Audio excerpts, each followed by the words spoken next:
I watched every single Beatles movie. Which, okay, that's not that impressive. There's only 5 of them, but I watched them, and I want to make a video about the first Harry Potter movie, because that'd be comfy for, like, Christmas for me, but I don't know. I'm not a movie channel, so I can't randomly do that. So I need to talk about movies, and the best way to, like, bridge the gap is to talk about the Beatles movies, because I'm a Beatles channel, and I'm a Beatle boy. Okay, cool, let's go. Number 5, Let It Be.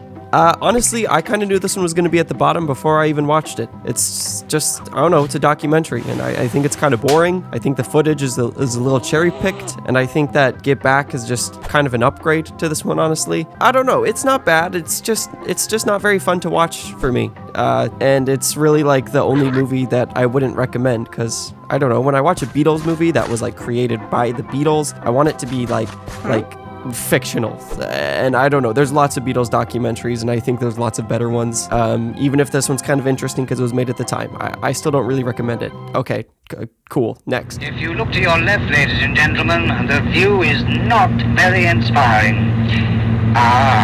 But if you look to your right... Magical Mystery Tour. This one's a really interesting one. I mean, it's not really a movie. It's not even an hour long, and there isn't really a plot. Like, I guess there's sort of a plot, with the plot being the Beatles and friends are on a magical bus tour, but that plot is the loosest of the goosiest of descriptions, because there are 0 beats in this movie. Nothing drives the plot forward. There are no stakes, no missions, not even a conclusion. It's just 50 minutes of them on a bus doing whatever the heck they want on said bus. And then it just ends. Sometimes they sing, sometimes they even get off the bus. Sometimes they yell at each other. Ringo yells a lot at his aunt and is randomly extremely aggressive in this movie, which it's kind of funny, given he's always been written as a soft, sort of whimsical man in all the other Beatles movies, and here he is yelling at his aunt how stupid and ugly she is. Oh yeah, and his aunt has a really disturbing relationship scene with this guy, which also doesn't really serve a purpose. Neither of these characters really do anything. Nobody does anything. This movie is chaos. It's just weird. I like it. 9 out of 10. Also, the Bonzo Dog Band are in it, so I don't know, 10 out of 10, whatever, 11. Next. Number 3, Help. I literally wanted to describe this one as being the most, like, wacky and cartoony of the Beatles movies, but I realized that there are lots of wacky Beatles movies, and one of them is also literally a cartoon. So, I don't know, but this one is definitely a lot wackier than the first one. It's also a little racist, but basically Ringo accidentally gets this giant ring that marks him for death, because it is the ring that is meant to be worn by people who get sacrificed for this Eastern cult or something.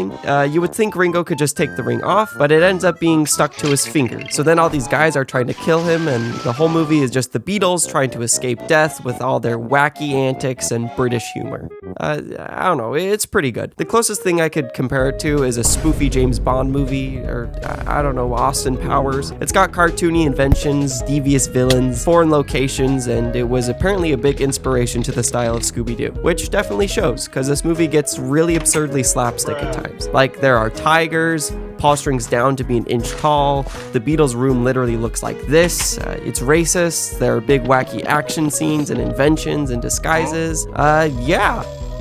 Okay, fine, I'll talk about the racist thing. It's just, I don't know, it's kind of xenophobic and represents the Eastern people as being really over-the-top slapstick characters rather than real people. This scene is probably the worst example of it. Yeah. I wonder if the fact that they made this movie was awkward when they eventually went to study in India. I don't know. But this aspect of the movie has certainly aged really poorly. As for the rest of the movie, it's pretty entertaining. It feels kind of long, and there were points where I felt bored because there wasn't a ton of obvious story beats. It was more like, let's go escape to this location, and then, I don't know, this place seems interesting, let's go here. Whatever. It's still a pretty fun movie, and it, of course, has one of the best soundtracks, because it's Help. If you're a Ringo fan, this one probably gives him the most attention and screen time, so you might like it. And also, it's the first to be in color.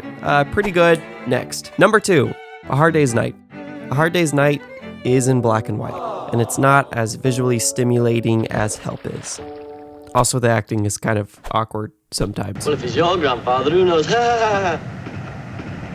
Okay, those are the downgrades. What are the upgrades? Well, for one, I think the dynamics are funnier in this movie. British humor isn't really the type of thing that makes me laugh out loud or anything, but this movie got significantly more nose exhales out of me, and I generally enjoyed the dynamics better. Oh, that's my other grandfather, but he's my grandfather as well.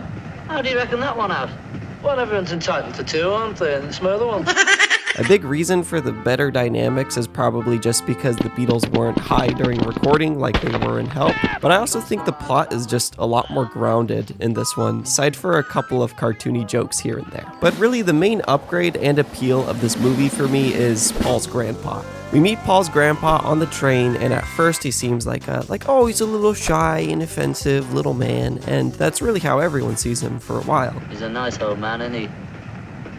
He's very clean.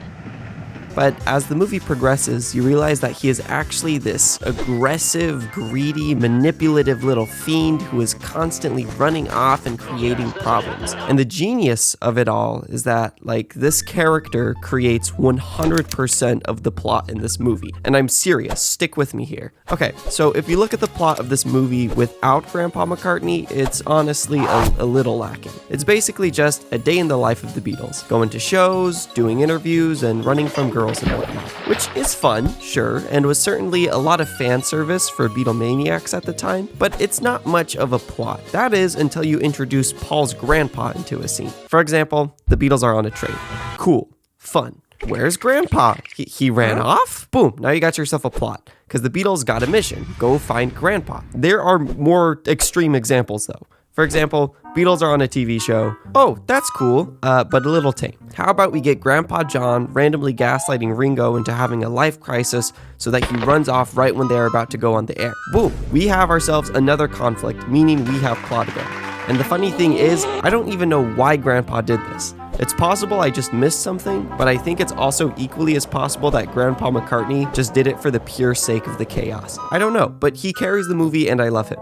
Okay, next. Number 1, Yellow Submarine. This one is unironically very good, which is ironic because the Beatles didn't actually work on it at all. But I think while the rest of the movies on this list would probably only be enjoyed by a hardcore Beatles fan, I could see lots of people liking this one. It's cute and it's whimsical and it's even actually funny at certain points. One of my favorite parts is when they're singing and tripping on the Yellow Submarine. It's all chill, and then the song randomly stops and this big purple thing falls from the ceiling, and all of the Beatles randomly start ripping on him and telling him he's so ugly, and I don't know, it just comes out of nowhere, and the character never shows up again, and it serves no purpose, but it's one of the most iconic parts of the movie for me, and it made me laugh, okay? I liked it. It made me laugh. Hey, he looks wrong.